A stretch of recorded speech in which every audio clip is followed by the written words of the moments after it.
আসসালামু আলাইকুম ওয়া রাহমাতুল্লাহ। সম্মানিত বন্ধুরা, যে যেখান থেকে দেখছেন আমাদের এই ভিডিওটি, সবাইকে জানাই আমার অন্তঃস্থল থেকে আন্তরিক মুবারকবাদ। আশা করি আল্লাহর রহমতে সবাই ভালো আছেন। আজকে গুরুত্বপূর্ণ কয়েকটি বিষয় আপনাদের মাঝে একটু তুলে ধরি। হ্যাঁ, আমি আজকে আপনাদের রাজনীতির বিষয়ে কয়েকটা নিউজ দেব, যেটা আপনার আমার সবার জানা দরকার। বর্তমানে এই বাংলাদেশে কীভাবে রাজনীতি হচ্ছে, চরমোনাই পীর কীভাবে রাজনীতি করছেন, জামাত ইসলাম কীভাবে রাজনীতি করছেন, এনসিপি কীভাবে রাজনীতি করছেন, এমনকি বিএনপি কীভাবে রাজনীতি করছেন, জাতীয় পার্টি কীভাবে রাজনীতি করছেন, আওয়ামী লীগ কীভাবে রাজনীতি করছেন, বিষয়গুলো এক এক করে আপনার আমার সবাই একটু জানতে হবে। আমরা যদি একটা বিষয় নিয়ে একটু পড়ে থাকি, তাহলে আমাদের কখনো কাম্য নয়। কয়েকটি বিষয় নিয়ে আমাদের আলোচনা করতে হবে। আমরা এক একটা পার্ট, এক একটা বিষয়, এক একটা জিনিস আপনাদের মাঝে তুলে ধরবো। বিষয়গুলো বা মতামতগুলো আপনারা কমেন্টে জানাবেন।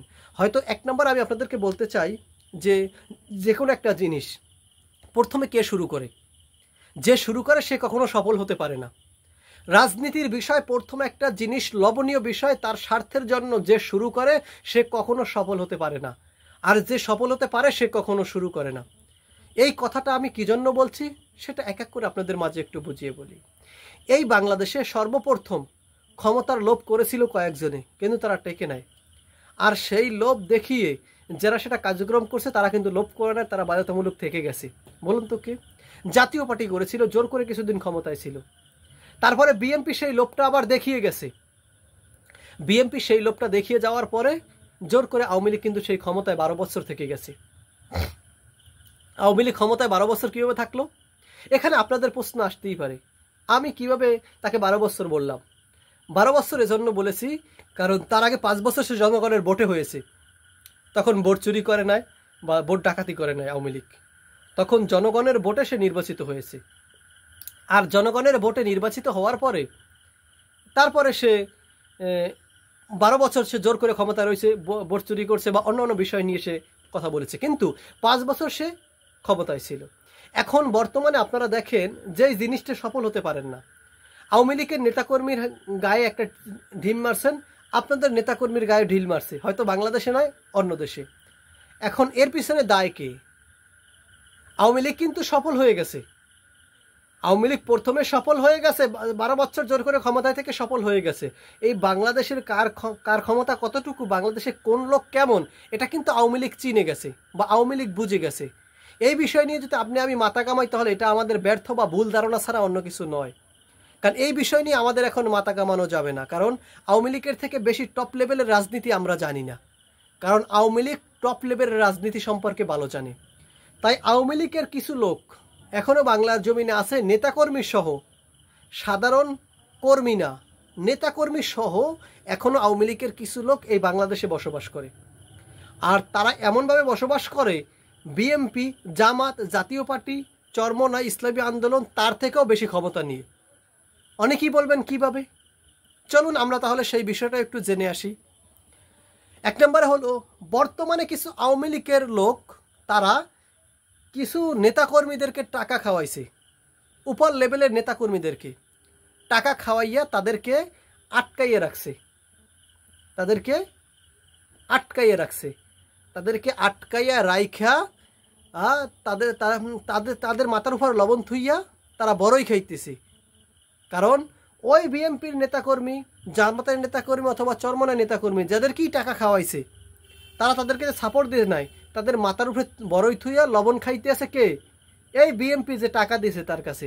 কারণ যে টাকা দিয়ে সে এখন বাংলার জমিনে চলাফেরা করতেছে বুক ফুলাইয়া, বা বিএনপির নেতা হইয়া এখন চলাফেরা করতেছে, বা জামাতের বা আওয়ামী লীগের নেতা হইয়া, পরবর্তীতে কিন্তু কোনো না কোনো একদিন এ টাকার থেকে আরও 4 গুণ টাকা উশাল করে নিবে। সেটা কি আপনি আমি জানি? নিশ্চয়ই সেই বিষয়টা আপনার আমার মাথায় রেখে তারপর তাদেরকে জায়গা বা সাপোর্ট দাও বা তাদেরকে বুকে টেনে নেওয়া আমাদের দরকার ছিল। কিন্তু আমরা যেহেতু তাদেরকে এভাবে আমরা সাপোর্ট দিতে পারি নাই, বা তাদেরকে এভাবে আমরা সাপোর্ট দিতে পারছি না, তাহলে এখন আমাদের মূল কারণ কি, মূল উদ্দেশ্য কি? আমাদের মূল উদ্দেশ্য এখন আমাদের একটাই, সেটা হলো যে দলের, যে মতের, যেখানটি আওয়ামী লীগের নেতাকর্মীদের টাকা খাইয়ে হোক আর এমনি সাপোর্ট দিয়েছেন বা আত্মীয় স্বজনের সাপোর্ট দিয়েছেন, তারা সেখান থেকে তাদেরকে ছেড়ে দিবেন বা সরে যাবেন। আপনারা যদি সরে না যান, আজ দেখেন মির্জা ফখরুল ইসলাম আলমগীর, তাকে কিভাবে অপমান লাঞ্ছিত করেছে, এনসিপির নেতাদের উপরে কিভাবে ঝাঁপিয়ে পড়েছে, কিভাবে ডিম নিক্ষেপ করেছে, কম বেশি আপনি আমি সবাই তো দেখেছি। আপনারা ভুলে যাবেন না যে এই বাংলার জমিন থেকে আওয়ামী লীগের দোসররা এখন চলে গেছে, তারা কিন্তু সব যুক্তরাষ্ট্রে আমেরিকায় গিয়ে বসে আছে। না, এমনটা আপনারা মনে করবেন না। কারণ এজন্য এমনটা আপনারা মনে করবেন না, কারণ এখনো হাজার হাজার নেতাকর্মী এই বাংলার জমিনে বসবাস করতেছে। তারা কিছু কিছু লোকদের টাকা খাওয়াইয়া কিছু কিছু সাংবাদিক পেশা বেছে নিছেন। তারা বিভিন্ন সময় বিভিন্ন পেশাও বেছে নিছেন, অনেকে বেছে নিয়ে তারপর তারা চলাফেরা করতেছেন। এখন আমি বলতে চাই যে আওয়ামী লীগকে আর ছাপাই গাইয়েন না। অনেকে দেখলাম যে আওয়ামী লীগের পক্ষ হয়ে কথা বলতেছেন, আওয়ামী লীগকে ভালোবাসতেছেন বা আওয়ামী লীগকে ভালোবেসে তাদেরকে আবার বুকে টেনে নিচ্ছেন। এটা আপনাদের পিঠে আপনারা ছুরি মারতেছেন, আপনাদের পিঠে আপনারা ছুরি মারতেছেন। তাই আপনাদের নিজেদের পিঠে নিজেরা যদি ছুরি না মারতে চান, তাহলে ওখান থেকে ফিরে আসতে হবে। কোনখান থেকে? যেখানে ছিল আওয়ামী লীগ জায়গা দিচ্ছেন, সেখান থেকে আপনাদের ফিরে আসতে হবে। যদি সেখান থেকে আপনারা ফিরে আসতে না পারেন, তাহলে ভবিষ্যতে কিন্তু ওই যে আপনাকে টাকা দিয়ে এখন চলাফেরা করতেছে, সেই আপনাকে আবার হত্যা বা ষড়যন্ত্র করার বা আজীবন কারাগারে রাখার কিন্তু পায়তারা করবে বা ষড়যন্ত্র করবে।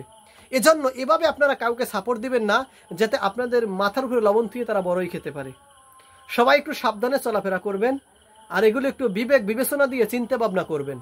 অনেক জায়গা আমাদের চোখে দেখেছি, রাজনীতির সময় কে কোথায় ছিল, কে কিভাবে ছিল, সেই বিষয়টা আপনারা জানেন না। সেই বিষয়টা আমি জানি, বা সেই বিষয়টা নিয়ে আমি মুখ খুলব। যে কোনো সময় সেই বিষয়টা নিয়ে আমি মুখ খুলব বা সেই বিষয়টা নিয়ে আমি কথা বলবো। আর একটা বিষয় হলো যে আওয়ামী লীগের আমলে যখন আন্দোলন শুরু হয়েছিল, সে আন্দোলনের সীমায় কোন কোন দল রাজনীতির সাথে পুরোপুরি জড়িত আছে, রাজনীতি থেকে পুরোপুরি ভালোবাসতো, কোন কোন দল কে কে রাজনীতিকে পুরোপুরি ভালোবেসে তারপর তার জীবন জীবিকা নির্ভর করত, কোন কোন দল এই সমস্ত কার্যকলাপের সাথে জড়িত ছিল, এই বিষয়গুলো আপনি আমি কি জানি না। এই বিষয়গুলো যেহেতু আপনি আমি জানি না, তাহলে এই বিষয়গুলো পরিপূর্ণভাবে আমাদের জানতে হবে। এই বিষয়গুলো পরিপূর্ণভাবে আমরা জেনে তারপরে আগাবো। কারণ আমরা ওই সময় মাঠে ছিলাম, যারা মাঠে ছিল তার কাছ থেকে জানবেন। এখন অনেকেই মিথ্যাচার করবে, অনেকেই অনেক রকমের কথা বলবে, কিন্তু কারো কথায় কান দেওয়া যাবে না। যদিও আপনি কারো কথায় কান দেন, তাহলে আপনি ক্ষতিগ্রস্ত হবেন। আপনি একা ক্ষতিগ্রস্ত হবেন না, আপনার পাশাপাশি আমরা সবাই ক্ষতিগ্রস্ত হব। তাই আপনার একা কোনো কথায় কোনোভাবেই কান দেওয়া যাবে না, কারণ কান দিলে আপনার আমার সবার ক্ষতি। এজন্য আমরা কোনো সময় কোনো একত্রিত কথায় আমরা কান দেব না। আমরা সবাই নিজেদের পজিশন রেখে চলার চেষ্টা করব। সামনে একটা ভিডিও আসতেছে, কে রাজপথে ছিল, চলুন বিষয়টা জানবো।